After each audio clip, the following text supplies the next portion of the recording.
What's up, everybody? It has been a hot minute since I've actually done an actual video from my PC. Just been crazy. Let's just say life has been kind of chaotic. I'm not really going to go into that too much, but that's okay.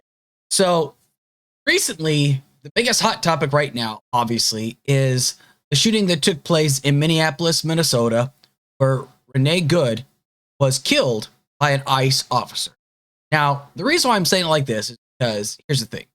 Personally, do I think that he murdered her? Yes. But for the sake of argument here, I'm just going to say that he killed her, okay?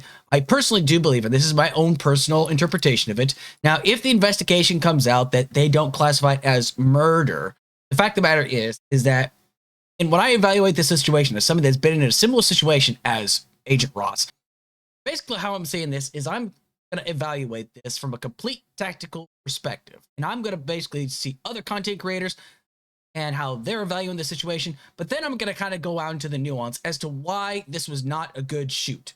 Because first things first, she wasn't even going that fast. She was going like, what, half past the speed of smell? She was not going that fast. And yet the guy insists that he was about to die or something like that. I mean, he was almost acting like the guy from Austin Powers, basically.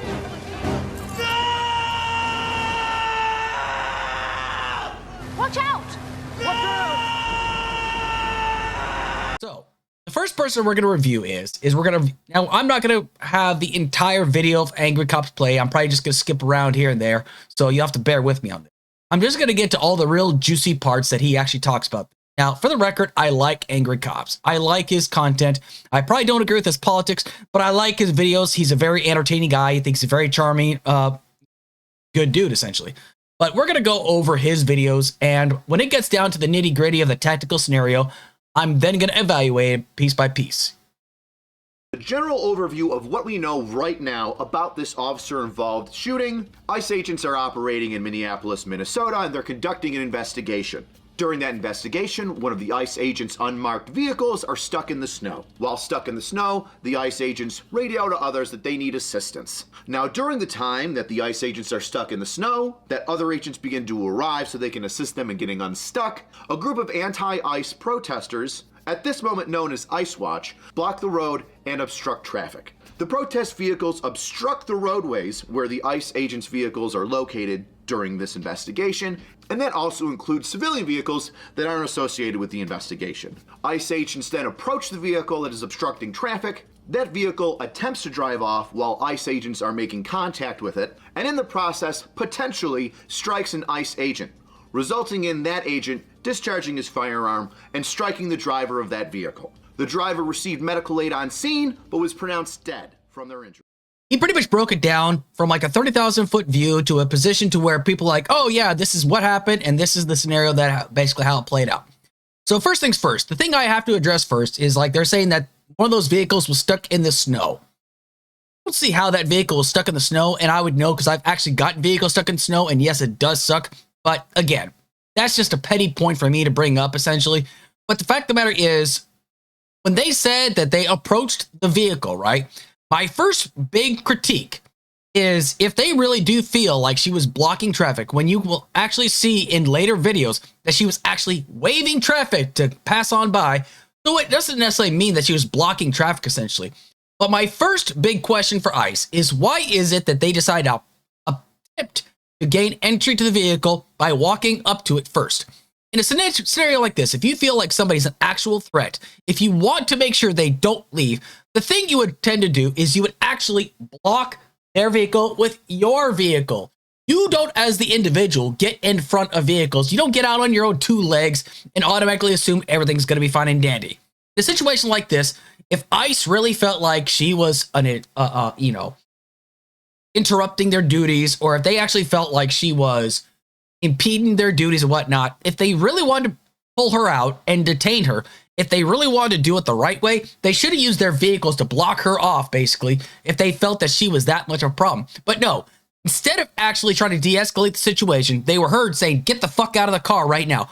Why should anybody get out of the car for that? Why? Because you're law enforcement? Because you're wearing, first off, you're wearing fucking masks. You're in unmarked police units. And we already know that there are people that have actually pretended to be ICE that have sexually assaulted American citizens.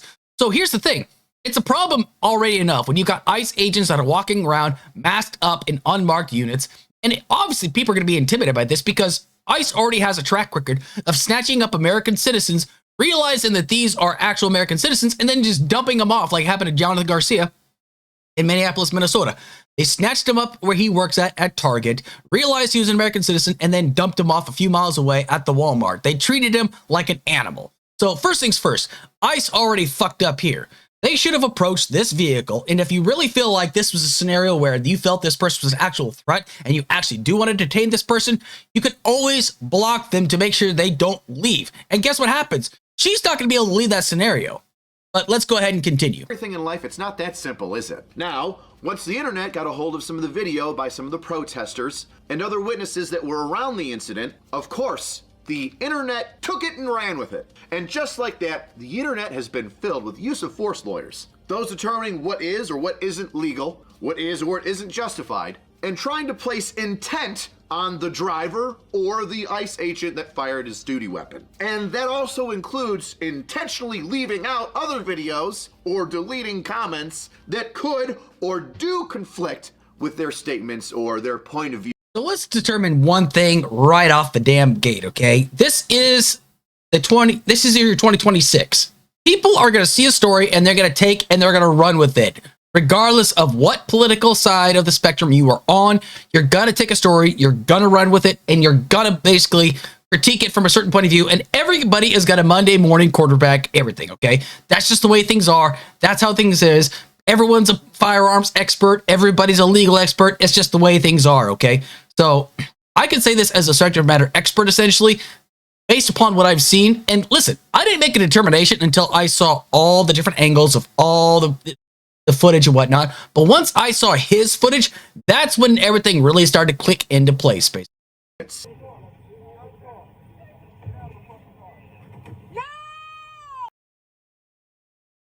So you saw what happened right there, okay? You see what I'm talking about? Instead of walking up to a situation they already feel is dangerous, they very easily could have just pulled the vehicle up in front of their vehicle, right? And then stopped to basically just, detain her at this time. If they truly felt like she was impeding their investigation and they didn't want her to go anywhere, they obviously could have taken the situation to where they could have just taken their vehicle, pulled it up in front, and then just told her to stop, basically. But they didn't, though. As a matter of fact, they did quite the opposite. But the thing that we didn't see just yet in this video is the fact that Agent Ross was circling her vehicle once. He circled her vehicle already, and they had more than enough time to basically drive their vehicle up in front and park it and then tell her she's not allowed to go anywhere. She is being detained. But I know people are going to say, oh, well, she could have just complied. She could have just answered to their commands, essentially. Even though she was already given commands, she's got to leave, but then they're telling her that she's detained. It's conflicting orders right there, and it's good enough to confuse anybody. But let's go ahead and continue with this.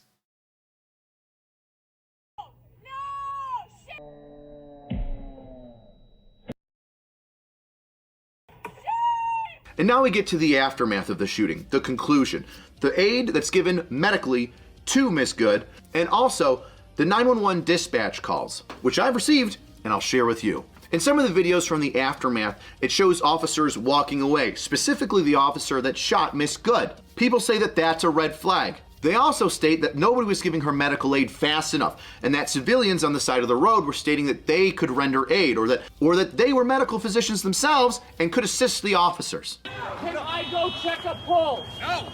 Back up! Now! And I'll talk to those two things directly. First, the officer involved with the shooting not rendering aid and walking away.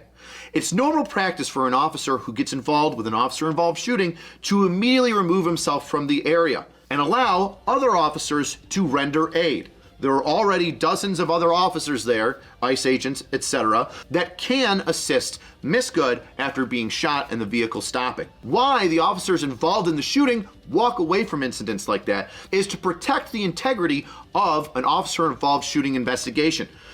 Hypothetically, if I were to shoot somebody and then I was the person rendering aid to that individual and that person died, would you not, or the public not, immediately wonder if I was actually rendering aid to the person that just A, tried to kill me, and B, that I just killed? Even in this scenario, as much news as it's got, I think it's reasonable for you and I to agree outsiders looking in, including media, would have been upset that the officer who shot Miss Good was rendering aid and that she passed away. So it is common practice that the officer involved in a shooting that pulls the trigger, is not the individual to render aid to an individual that's been shot. All right, so let's talk about this real quick, okay?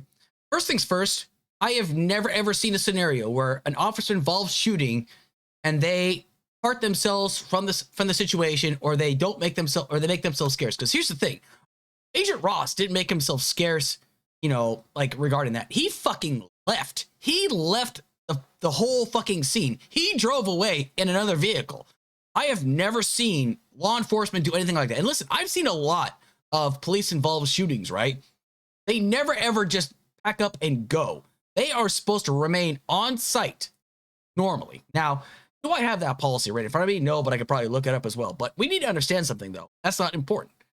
Thing is, this is why I disagree with that whole assessment, because according to eyewitnesses, they said we have our own medics on site. But eyewitnesses state that nobody was treating her on site, as a matter of fact. And I'm going to show you a link where eyewitnesses said they even blocked an ambulance from coming in. The physician, now, if people say, well, the physician can't really practice aid, the fact of the matter is, nobody was performing aid on her. You could see her body inside of the driver's seat. Nobody was doing anything to basically attend to her.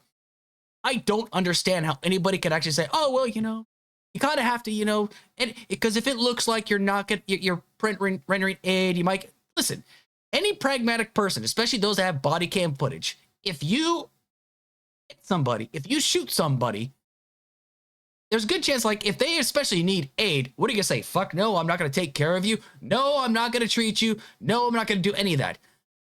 That doesn't make any fucking sense to me, because I'm going to show you how in the Geneva Conventions, when we were in Iraq and Afghanistan, if you shot an insurgent or if somebody else shot an insurgent, you still are responsible for them. You can't double tap them. You can't kill them when they're wounded. You actually have to perform aid on those that you engage with, okay? Because if you don't, you're breaking international law. Now, I know people might say in the comment section, oh, well, they wouldn't render us aid. Well, yeah, they're not bound by that, but we are. This is something that we as Americans agreed to. We cannot cause unnecessary harm to somebody. We cannot torture people. We're not supposed to torture people, that is.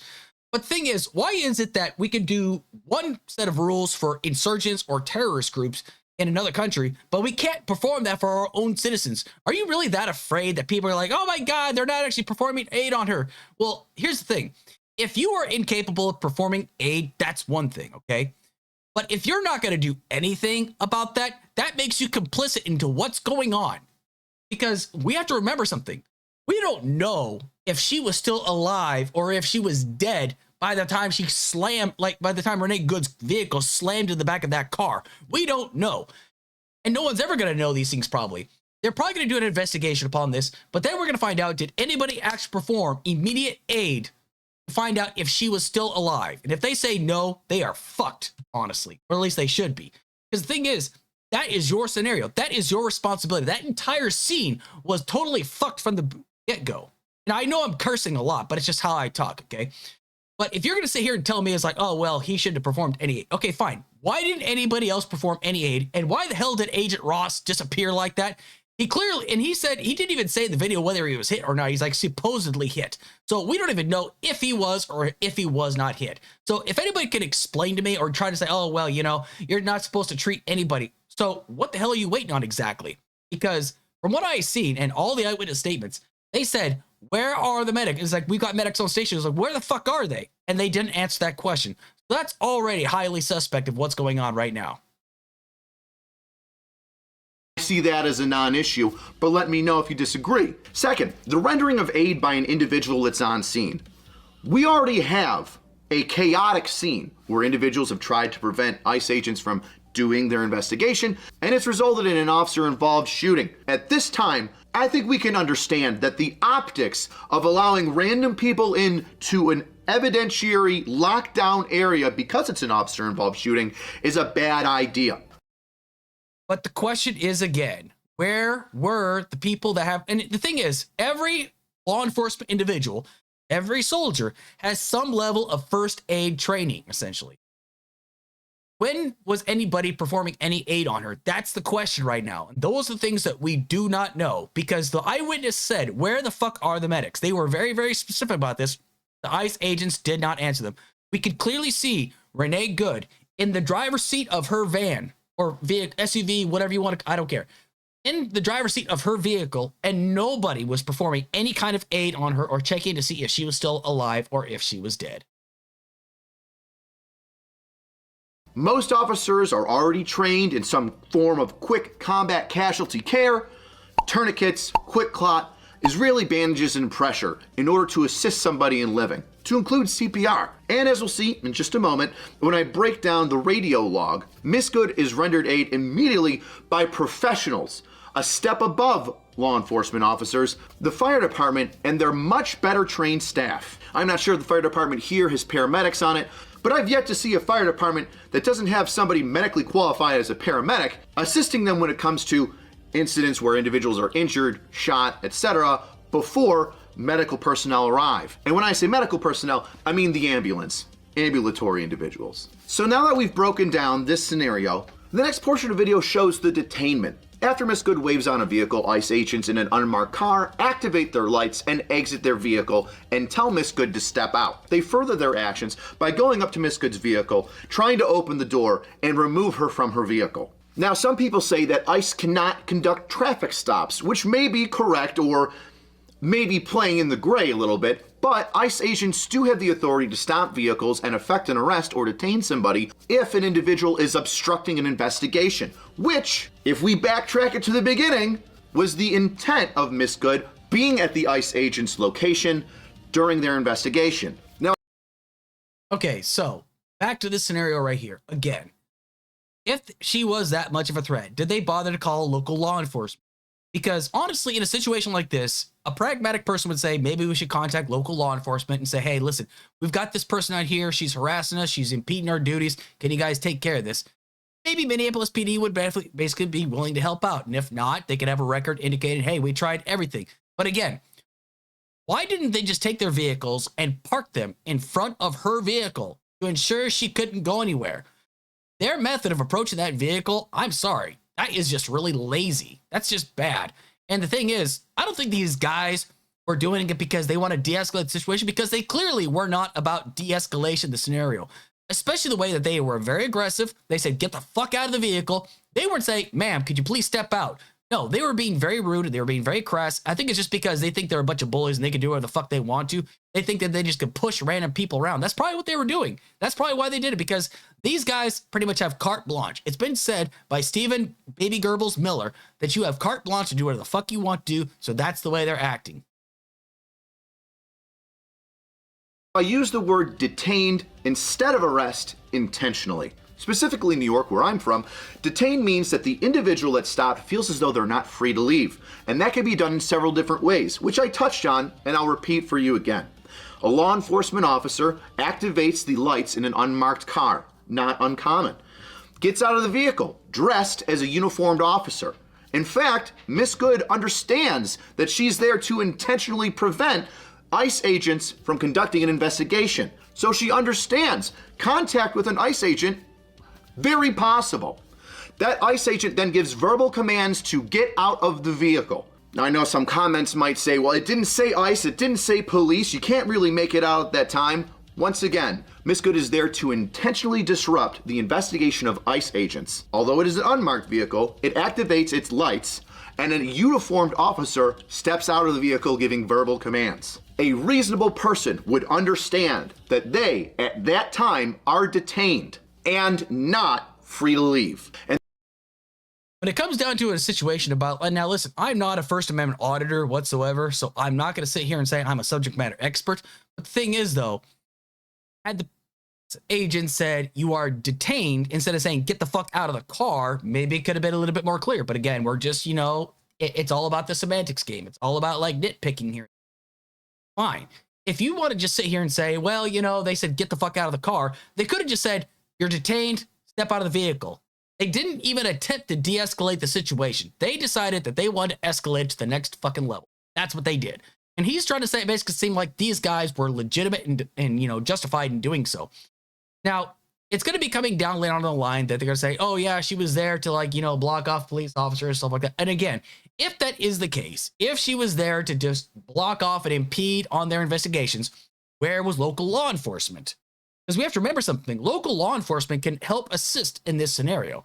And they can simply say, hey, there's a person here that's interfering in our investigations. Can you please take care of this person so we don't have to? That way, ICE can go off and do their thing by snatching up innocent people. I said it because now they're going door to door in Minneapolis as we speak. So, but that's just scenarios as I would handle it. But again, I've never been in law enforcement, but I have worked in scenarios like this when I was in Iraq and Afghanistan.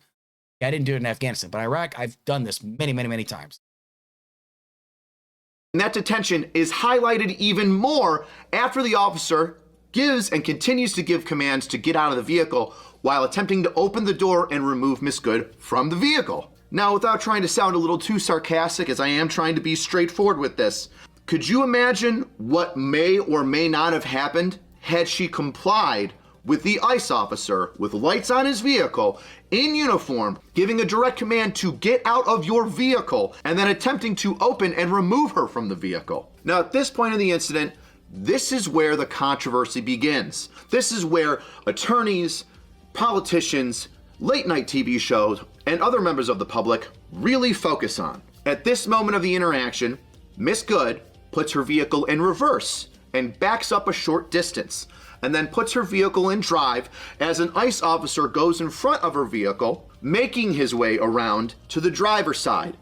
And she drives forward where the officer shoots through the vehicle. His bullets strike Miss Good, which continues her acceleration into a parked vehicle and then into a pole where the vehicle stops. And I'll break this down further into 3 smaller incidents: driving, striking, and the shooting. Let's start with driving. Having already been given instructions by a uniformed officer, Miss Good puts the vehicle in reverse as the officer is attempting to open up her door. It is at this moment that the officer who shoots has already pulled out his firearm. Now, people are disputing, well, she was driving backwards at that time and not a threat. Why did he pull out his firearm? Which, to somebody who's experienced some of these moments in his career, finds mind-boggling. Officers can draw their weapons if a potential use of force incident is present.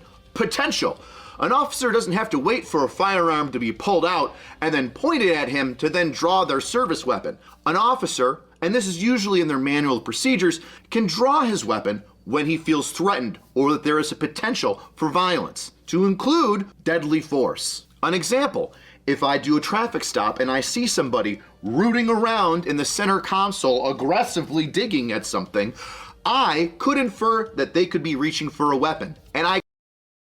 So, this is why this is such a problem, and this is nothing more than just whitewashing the whole scenario. Because, yes, in a situation like this, if a police officer sees a person reaching for a gun or digging around and stuff there, they haven't been asked to give them their license registration, sure, that's a very good scenario, and that's one where a police officer says, can you put your hands where I could see them, right? Cops usually do not just say, pull out their gun. If a cop just comes up and pulls his gun out right away because he or she doesn't know what kind of scenario they're kind of walking into, for all they know, this person could be getting their license or registration. So it's a case-by-case scenario. But in a situation like this, and we're going to see footage of this, she clearly has both hands on the steering wheel.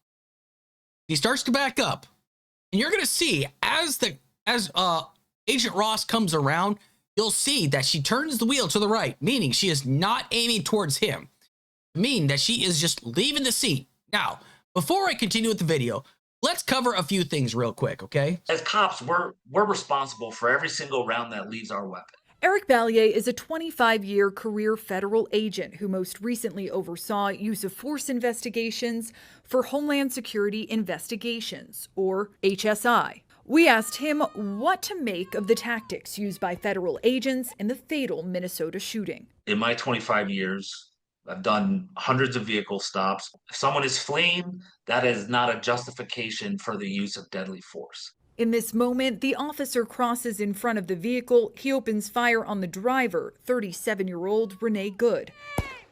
The government says the officer shot the driver in self-defense. She then proceeded to weaponize her vehicle, and she attempted to run a law enforcement officer over. But the footage tells a different story. In this clip, we see Good waving cars by, and one car drives past her stopped vehicle. Like they're somewhat impeding the ICE guys, although you did see the SUV drive around them.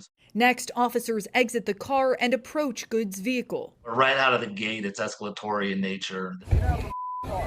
And then the agent with the black mask reaches for the driver's side door handle to try to open it. From the video, like the reverse lights are on. From this other video angle, we can see that the officer has already crossed in front of the car.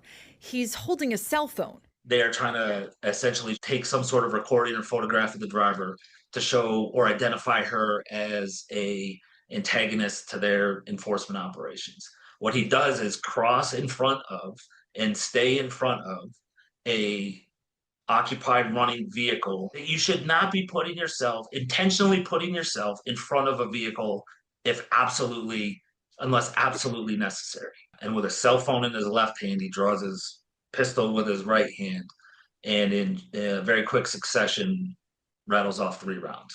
Under the Department of Homeland Security's use of force policy, firearms may not be discharged solely to disable a moving vehicle, and shooting at a moving vehicle is tightly restricted. So my training was that you cannot use deadly or lethal force solely to stop a fleeing vehicle. Do you have another option other than pulling the trigger? The Trump administration maintains the agent opened fire to avoid being run over, but the direction of the tires appears to be facing away from the officer to the right. There's still a dispute as to whether the officer was grazed or struck by the Honda.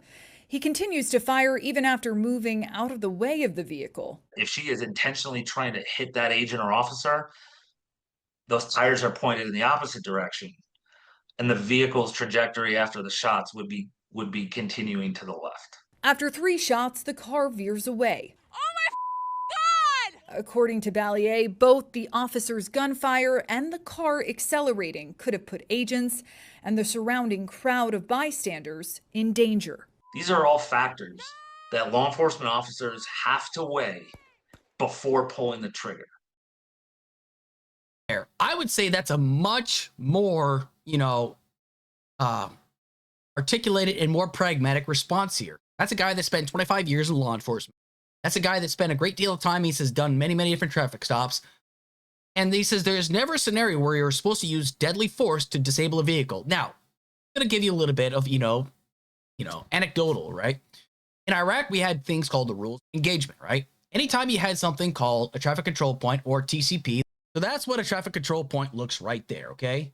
See that the approaching car here, this blue car right here, it's approaching from the left, and it's going to prepare to stop at a stop sign. Then you got a barrier or a spike strip that's put in place. And you're going to have a couple vehicles here that are put in a herringbone formation right here, okay? You got a personnel search area, then you got a machine gun cover position. Now, granted, you're not normally going to have that in the United States of America, but I'm just giving you an idea. We've set up a lot of these TCPs, snap TCPs, right? You usually have like vehicles that are set up in a little herringbone formation to make it staggered. That way vehicles have to slow down in order to navigate to get through that control point right there, okay? Now, nothing like that was set up here, right? There's one vehicle that is supposedly stuck in the snow. You got her car that's basically trying to waving other traffic on through, as I showed you in that video. But then you got Ross circling around that vehicle at that point. No, he's not saying that she's detained at that point. He's not telling her to get out of the car at that point. And he's basically circling around, and you're going to see in future videos, and then you're going to notice he switches the cell phone from his right hand to his left hand. There's a reason as to why. Because his weapon is on the right-hand side of his body, essentially. So I just get this feeling. Now, again, this is merely not a hypothetical. It's merely just, a suggestion or just an idea, or it's just like my opinion. But based upon this goes to show that this situation was already escalating to a point where deadly force was probably going to be utilized. Now, when you're quarterback in this, I'm not a law enforcement person, but I've been in a situation just like this.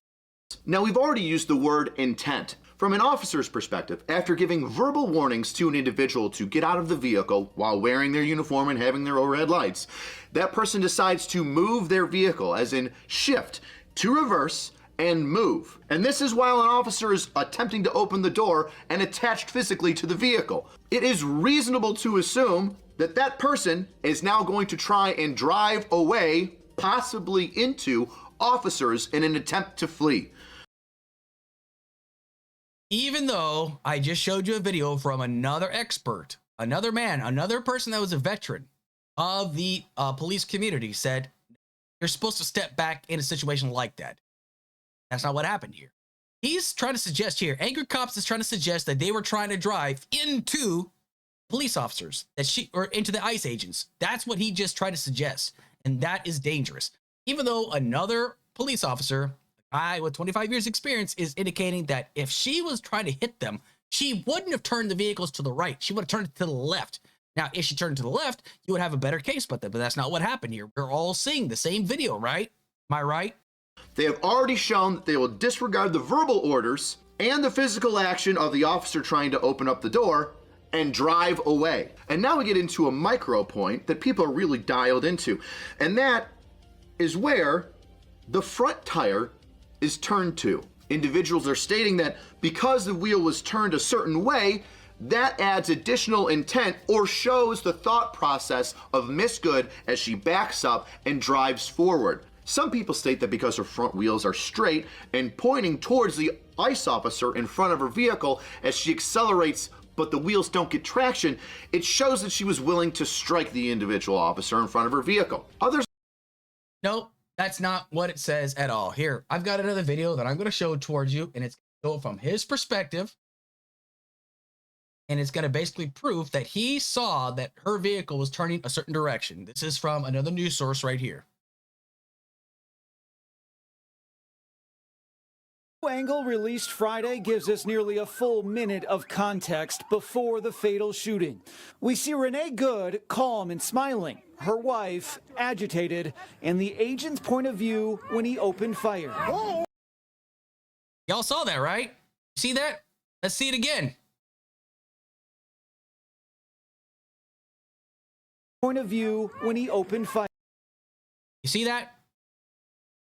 Which way was the steering wheel turning? And you're telling me he couldn't see that she was turning the wheel to the right, clearly not turning in his direction against him, right?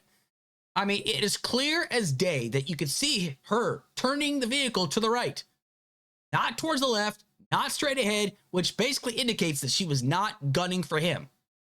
There's no other way. That's like should close the case right there, that she was not targeting the police officer. And again, he's made it abundantly clear. Fleeing the scene does not constitute deadly force. That's abundantly clear. Now, because they already got her license plate information, she was calm and she was collected, and she even said, I'm not mad at you, bro. But then, as you saw, turned the steering wheel to the right and started to accelerate, and that's when he then depressed his weapon. We'll see it right here. We don't know why the agent got out his phone and started recording. DHS Secretary Kristi Noem That part's not important because we're just going to hear Kristi Noem, who shot her dog Cricket, and who's also having an affair with Corey Lewandowski. She's going to just basically lie and call her a domestic terrorist, even though there's no proof to that. There's a specific term for people that are domestic terrorists. There's no proof to that whatsoever. Basically, protesting ICE does not make you a domestic terrorist, okay? It's that simple. But I'm not expecting Kristi Noem to have that understanding because she's dumb as a box of fucking hammers. But we need to come to an understanding about something. Angry Cops is 100% wrong about this. He's trying to insinuate that she is trying to drive the vehicle straight towards him. Don't take it from me, take it from him. Let's hear him say it again. Threat, any violation of a manual of procedures, or an excessive use of force. Now, we've already used the word intent. From an officer's perspective, after giving verbal warnings to an individual to get out of the vehicle while wearing their uniform and having their overhead lights, that person decides to move their vehicle, as in shift, to reverse, and move. And this is while an officer is attempting to open the door and attached physically to the vehicle. It is reasonable to assume that that person is now going to try and drive away, possibly into officers in an attempt to flee. Heard him say it, not me. I'm just using his own words against him. I showed you why that is bullshit. You clearly saw her turning the wheels to the right. I'll even like play it back and forth.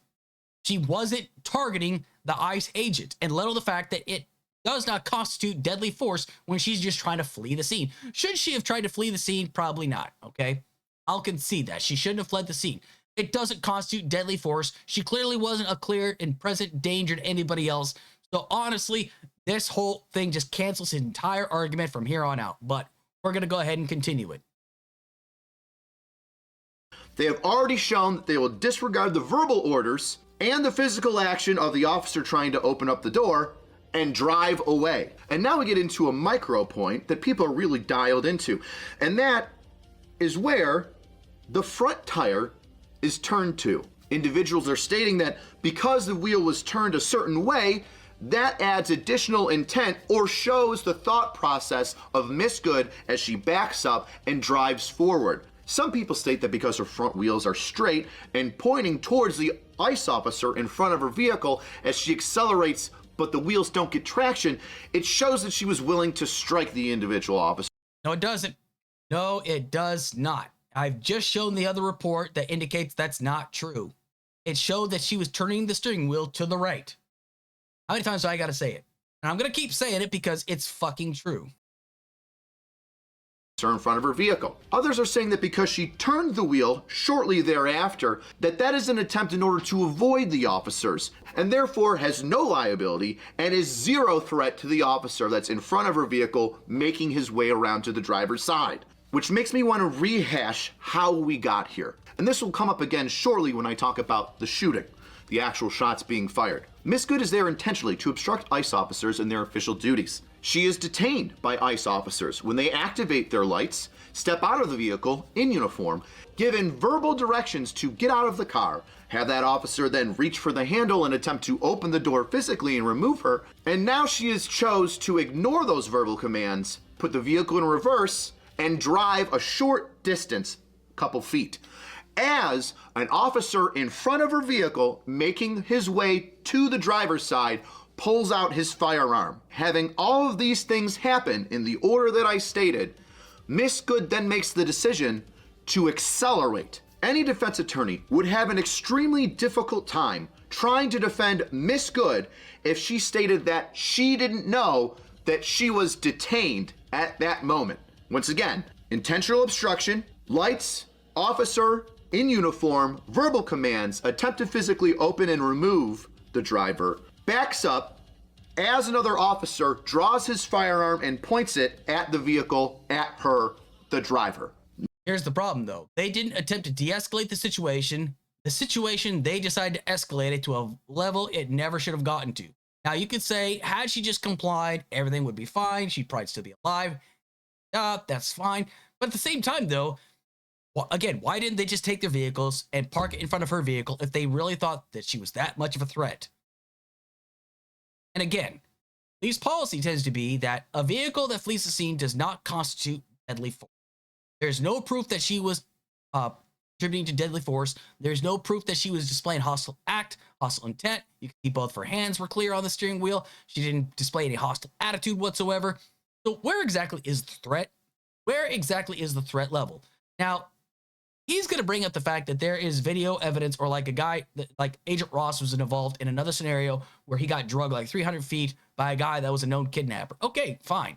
He took care of one bad fucking guy. That doesn't mean every scenario he is the good guy. That doesn't mean in this scenario that he is justified.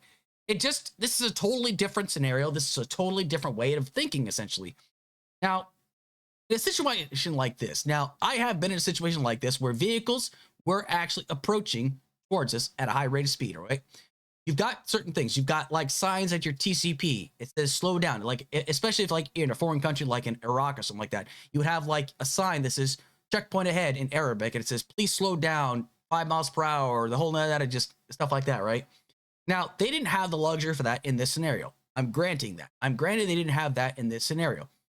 But they didn't even make an attempt to de-escalate the situation. They came out already hostile. They already came out prepared, basically do business, and they prepared to rip her out of the car when this probably could have easily been avoided, essentially, had they A, stopped in front of her car using their own vehicle as a means of, like, so that way she couldn't drive forward, and B, possibly just said, ma'am, we need you to step out of the vehicle. You are hereby detained. They said, get the fuck out of the car, or get out of the fucking car. That's how they did. They approached this in a very hostile manner. I mean, there's no other way to look at it like this. To say that they were calm and collected, they were men of reason, is completely false. It's the exact opposite of what actually happened. Not even driving forward yet, no shots fired, and a jury, or a judge if it's a bench trial, would have an extremely difficult time believing that Miss Good was not detained at that moment. And now we move on to struck, or not struck. From the different angles and the different times being put together, in my opinion, it looks like the officer is struck, or looks like is struck, but is not struck. Looks like doesn't mean struck. There's objective and subjective. There are people that are saying that, oh yes, he was definitely struck and he was taken to the hospital. Well, first things first, I'm not going to ask which hospital he went to because that's completely irrelevant at this point. But the thing is, though, is that, like, he was not hit. You could clearly see from all different angles that he was not hit. It looked like he was jumping out of the way. Go back to the video real quick. he puts his hand on the hood, jumps back, and that acceleration pushes him backwards around the corner of the vehicle as he fires at Miss Good. Now, does the striking matter? Yes, it does, but it's not as important as people think. Whether he's struck or not struck, it is the officer's interpretation of whether he is being assaulted with a deadly weapon. If he believes that she is driving at him and that vehicle will strike him, he is allowed to use deadly force.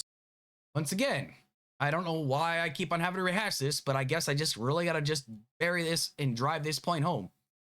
If you're going to sit here and tell me that he did not see that she was turning her vehicle to the right, and she was clearly doing that, I showed it twice and I could show it again, but I shouldn't have to though.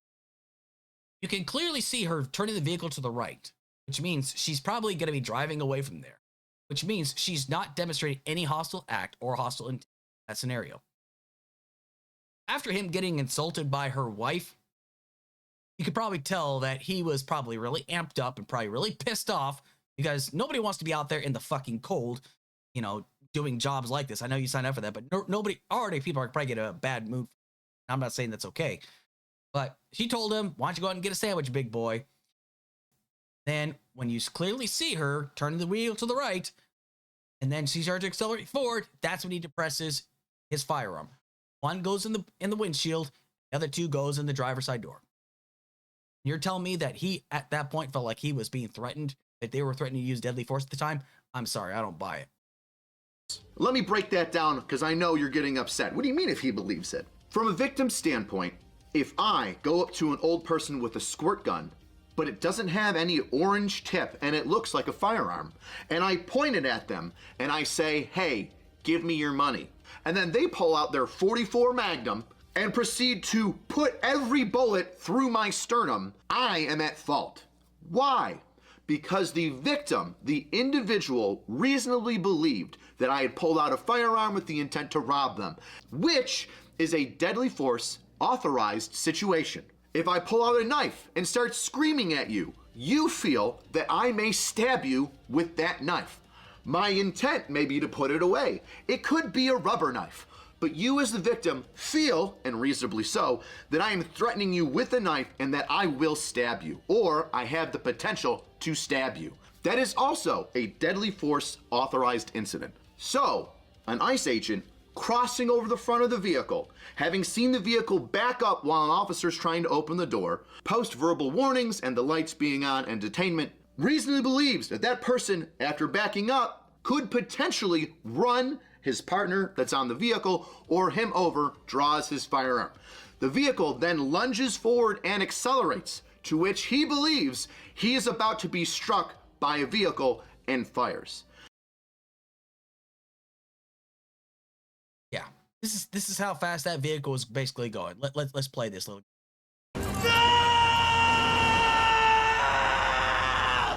You get the point. She was going like 2 to 3 miles per hour. And I've argued with people ad nauseum, and they're probably going to watch this video, and they're no longer going to be talking about them. They're going to insist that 2 to 3 miles per hour indicates hostile act, hostile intent. No, it does not. Okay, it does not in any way, shape, or form. At no point did she ever indicate that she wanted to kill anybody or run anybody over. It looked like she just wanted to flee the scene, and that's all there was to it. You want to make the argument she shouldn't have tried to flee the scene? Fine, she shouldn't have tried to flee the scene. I'll concede that. But at no point do I truly believe that she was a threat to anybody at that point, especially with her demeanor and how she was conducting herself. And again, you'll disagree with me all you want to, that's fine.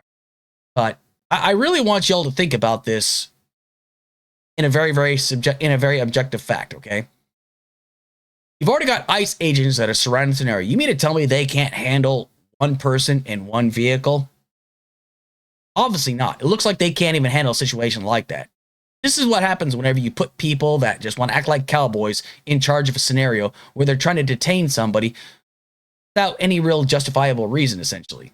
Okay, she shouldn't have been harassing us. She's still protesting. Protesting is actually in accordance with the First Amendment of the United States Constitution. If they truly felt like she was actually interfering in their investigation, they felt the need to detain her, you could have also done something which I've already mentioned before, contact local law enforcement to help you out. But I know people are going to say, well, you can't trust Minneapolis Police Department, but you can trust ICE. You can trust ICE. Again, ICE is known to make a lot of fucking mistakes. Does anybody remember the story about the Army veteran that they snatched up? They held him without charge for 3 days. He couldn't even call his family. He couldn't contact his wife. He didn't do any of those. His name was George Ritas. I think I pronounced his name. They literally grabbed him, pulled him out of his car. Even though he's a U.S. Army veteran, even though he's an American citizen, they still held him without charge. This is what they did, and this is what they are allowed to do, and nobody is being held responsible for that situation. There's no other way to really look at this. And you could say, oh, well, you know, she should have just complied. She should have just complied. This guy truly felt that his life was in danger. All right. Let's hold that thought. Let's talk about something real quick. Let's talk about law enforcement officials with their lives actually in danger. Entry! Multiple capital entries! Declaring a riot. Faces up front!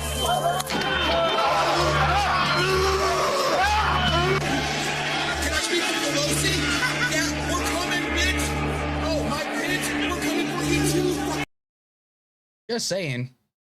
I mean, you want to say that guy was in any danger, but the people that were attacked on January 6th, you're basically telling me that if you think that that guy was in direct danger from a hostile act or a hostile threat, then that basically means that on January 6th, Capitol Police would have been justified in opening fire on all of those rioters. People that were there assaulting police officers, they would have been justified in opening fire on them. But no. Instead, you flip the fuck out over people like Ashley Babbitt, somebody who should never have been there to begin with. Had Donald Trump not lied about the election being stolen, this never would have been a situation. None of this would ever be a controversy in the first place. But those people actually did demonstrate a hostile act. They actually did demonstrate hostile intent. Let alone the fact that they actually broke the window that was separating themselves from sessions of Congress where elected officials were in place. You saw that guy that I played in that video. And yes, that's from my YouTube channel. Yes, I made that video. It showed him saying, where's Nancy Pelosi? We're coming for you, bitch. What do you think he's going to do? Ask her for a cup of sugar? He said he's going to do something to Mike Pence. They were screaming, hang Mike Pence. These people were not there to ask for cups of sugar. They weren't there to ask for autographs and pictures. They were there to cause harm to our elected officials. You're going to tell me that those guys, and by the way, all those people that you saw attacking our nation's capital, they got pardoned. 1,600 people, especially the majority of them that caused massive damage to the building, and those that actually assaulted police officers, they got pardoned. Some of those guys are pedophiles. Some of those guys are assaulters. Some of those guys have domestic violence charges. Some of those guys are Nazis like Jake Lang. All these guys are awful people, and Donald Trump pardoned them. But by your logic, if you're going to tell me that Officer Ross was in direct danger, then those people should have been shot immediately on January 6th. That's what you're basically telling me. But I know a lot of people are not going to admit to that, and they're going to say that's a whataboutism scenario. But I'm just looking for consistency here because the fact of the matter is, January 6th was a clear and present danger upon our democracy. And they did it simply because they want to satisfy the greed of one person, the ego of one person. That's what they did it for. But when we're looking at the situation with Renee Good, you could clearly see, and I've said it multiple times, and I'm going to keep saying it until it drives home to some of y'all. You could clearly see her hands on the steering wheel, turning to the right, away Agent Ross. Felt his life was in danger. Really? Let me show you another perspective real quick.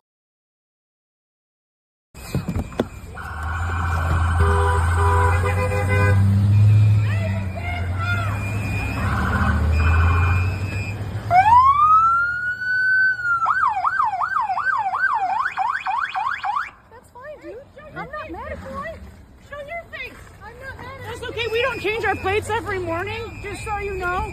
It'll be the same plate when you come talk to us later. That's fine. U.S. citizen, former fucking driver. You want to come at us? You want to come at us? I say go get yourself some lunch, big boy. Go ahead. Out of the car. Get out of the fucking car. Get out of the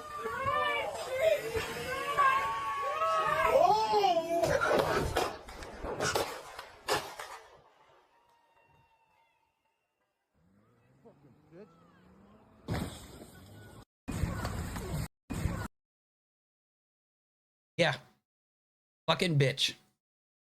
That's the sound of a guy that's really shook up. His life is truly in danger. Shortly afterwards, left the scene. There's no other way to look at this. There's just some shady shit going on with this scenario. Now, if the court of law determines that he did not murder her or something like that, I'll accept it, but I'll disagree with it. Because I do believe in law and order when some of these guys clearly don't. Instead, what they're going to do is they're going to continue to do these things because they are given carte blanche to do it by our government.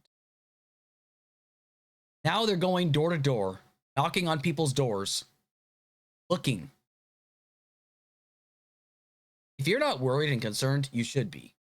And again, I'm looking at this situation completely. Now, I might be heavily biased about this, but I'm trying to look at this as objectively as possible. And based upon my scenario, this was not a good shoot. I've given you my assessment, and I've pretty much explained what they could have and should have done. A couple more things that I think we should cover, though, before I actually go.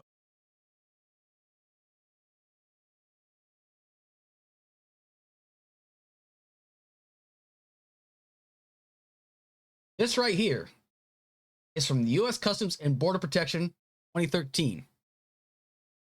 Based on review of the submitted cases, it appears that CPEP practice allows shooting at the driver of any suspect vehicle that comes in the direction of agents. It is suspected that in many vehicle shooting cases, the subject driver was attempting to flee from the agents who intentionally put themselves into the exit path of the vehicle, thereby exposing themselves to additional risk and creating justification for the use of deadly force. In most of these cases, agents have stated that they were shooting at the driver of a vehicle that was coming at them and posing an imminent threat to their life. In some cases, passengers were struck by agents' gunfire. I'm willing to bet, now this is just me speculating, I'm not saying for certain, that he put himself in that situation. Offer a little bit of justification. I don't know. Could be wrong. Could very well be wrong. Just speculating. But for some reason, everyone seems to think that this woman, Renee Good, was a domestic terrorist. When she was out to, like, basically protest what was going on because she and her wife probably disagree with what's going on. Again, I'm looking at this from a completely objective point of view. When I look at something like that, indicating that there are agents that have actually put themselves in harm's way to give them justification to shoot somebody, that's dangerous. Nobody should have that kind of power. Just saying. I want you to just let me know what you think about this. Before I close up shop here, we're going to talk about the treatment of injury. I'm not going to go back to the Angry Cops video just because, like, it's giving me a headache just watching it. I've watched it like 3 times. Each time I get a bigger headache. So, this is based upon testimony from witnesses on the scene. We have our own medics, bystanders told. No evidence of medical support assigned to ICE or Homeland Security on the scene has emerged. First responders to the scene from the Hennepin EMS tied to Hennepin County Medical Center.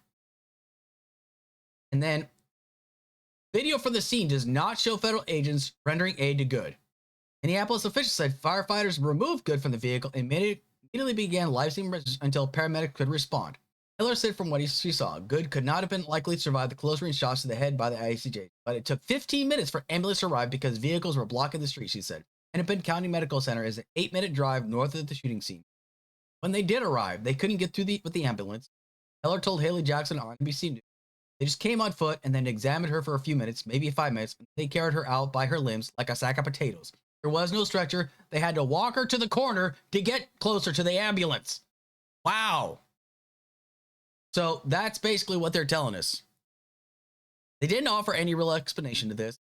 And if this was any other situation, like if this happened like in Iraq or something like that, you can bet your bottom dollar that somebody would have gotten their ass chewed and they would have gotten immediately released. This would have been an international incident. There's no other way to look at it right here. It's amazing to me to think that like how people in another country have more rights than American citizens here, this country have. We cannot simply just brush this off. There has to be accountability here. But I know we're probably not going to see any accountability under this administration because accountability seems to be where, this administration seems to be where accountability goes. And if you don't believe me, I'll show you like where we're actually bound by the Geneva Conventions to render aid towards someone. Members of the armed forces and other persons mentioned in the following article who are wounded or sick shall be respected and protected to all circumstances. They shall be treated humanely and cared for by the party to the conflict in whose power they may be, without any adverse distinction found on sex, race, nationality, religion, political opinions, or any other similar criteria. Any attempts upon their lives or violence to their persons shall be strictly prohibited, and particularly they shall not be murdered or exterminated, subjected to torture or to biological experiments. They shall not willfully be left out medical assistance and care, nor shall conditions expose them to contagion or effect be created. It's so crystal clear that in international law, we have to follow it and abide by it. For some reason, accountability here in this country is dismissive. I don't know how else to put it, folks. It's troubling, to say the least.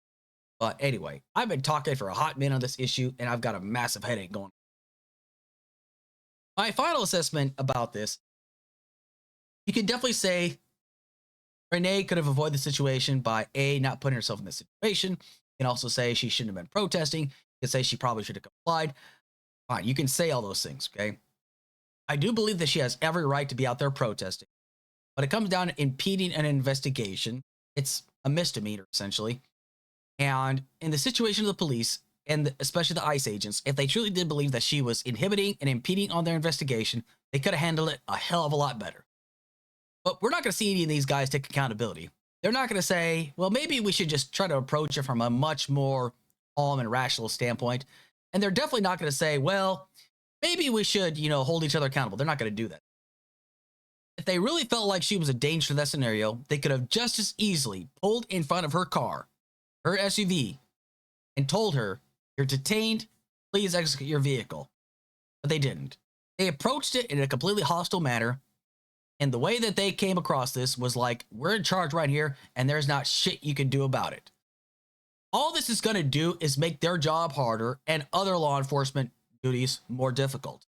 Because people are going to see this like, what the fuck is this? What the fuck is going on here? Why is it that they are treating us all like criminals, essentially? I mean, I really don't know how else to put this. And I've said it multiple times. I don't think this was a good shoot. I truly do not believe this was a good shoot. And if they determine that it was, if law enforcement does, I'll accept it, but I'll definitely disagree with it. Because that's just the way things are. And I have no doubt about it. They're going to continue to say that this was a legitimate shoot. Now, should this guy be getting doxxed? Should his family be getting doxxed and harassed? No, it's not.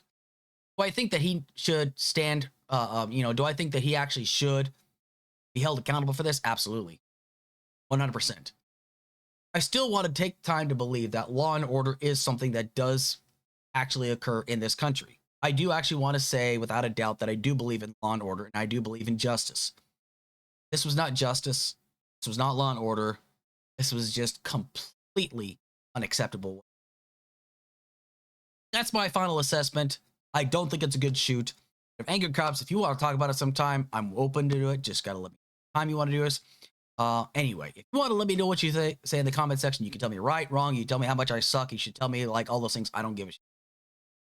Anyway, be sure to tune in next time on the Alex Kurz Project. You can also follow me on TikTok. That's where I do a lot of my content nowadays, is on TikTok. Yeah, catch y'all next time on the Alex Kurz Project. Take care.